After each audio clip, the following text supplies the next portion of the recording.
In this video, we're going to go over how to place and manipulate images on a My Market Toolkit website. So I have a newly blank page, and I'm in the content layout section over here on the right.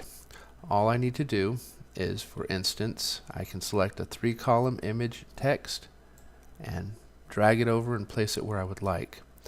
I can also go single image. If I prefer a single image, you see it's down there.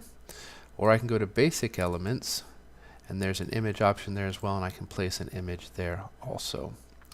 Within an image, there are 4 options. When you mouse over the image, you'll see 4 buttons appear. I'll go to the center here.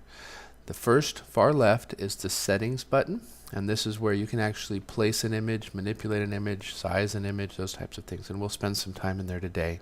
The second is the move button. You can click that button, hold it, and then drag it over to wherever you'd like on your website, and as you see it highlight, the image will go there. We're going to go ahead and bring it back because that just doesn't look right.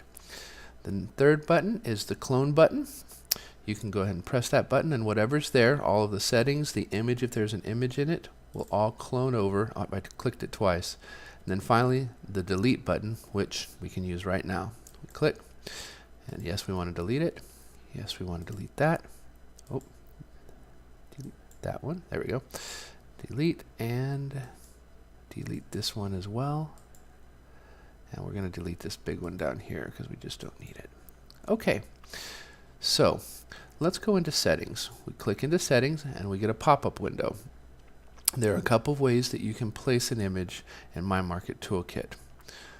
The first is to use the image path link. Now, for instance, I can go out to the web.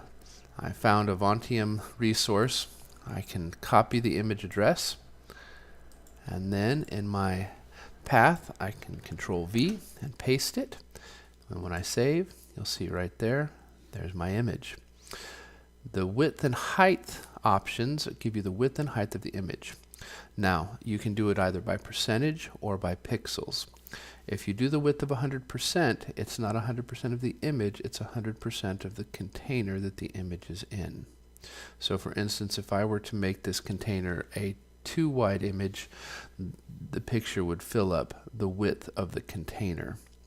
You can set the height to percentage as well.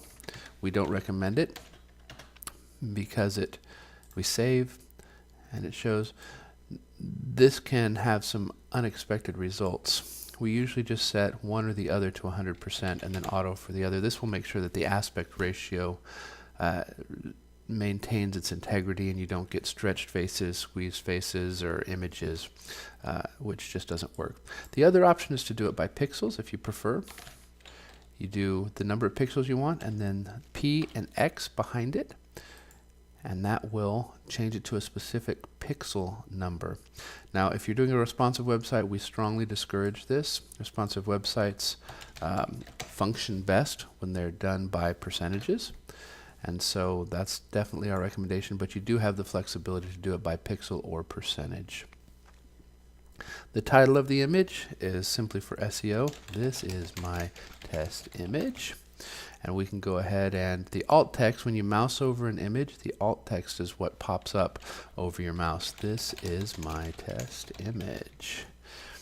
The target is when the link is clicked.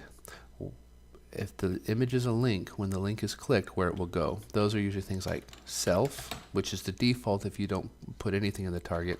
You can do to blank, which will put it in a new window. Those are just HTML options there. There's some others. Link to the image is the actual hyperlink if you want the image to be clickable. So in here, I'll go ahead and set it by doing just a backslash. I set that to my home page. So this image will reside on my newly edited page. If somebody clicks on it, it will link them back to the home page. So I save those settings, and then I click Done. Oh, we forgot to go over our browse. So the other way to place an image is to do the actual browse function. Now here you see I can click or bring a file across based on whatever's in my computer, or I can go to the File Explorer and use that option.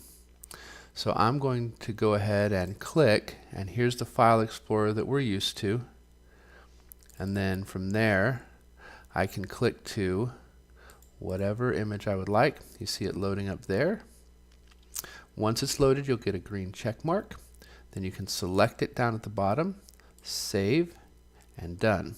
I'm going to go ahead and use the other image just because I think it's going to be better for what we want to do. So I go ahead and Control V, save, and now I'm done. The last thing you do before this image is permanent on our site is we need to go up to the top right here and save. You'll see it's gray and blinking because it doesn't like that we haven't saved yet. So we save, then we can go over here and preview, and there's our picture. You'll see our alt text. This is my test image. And you'll see that it's also clickable. Down at the bottom left, you'll see that it goes to videodemo.montiumwebdesign.com. So if I were to click that, it'd take me back to my home page. And that's how to manipulate images.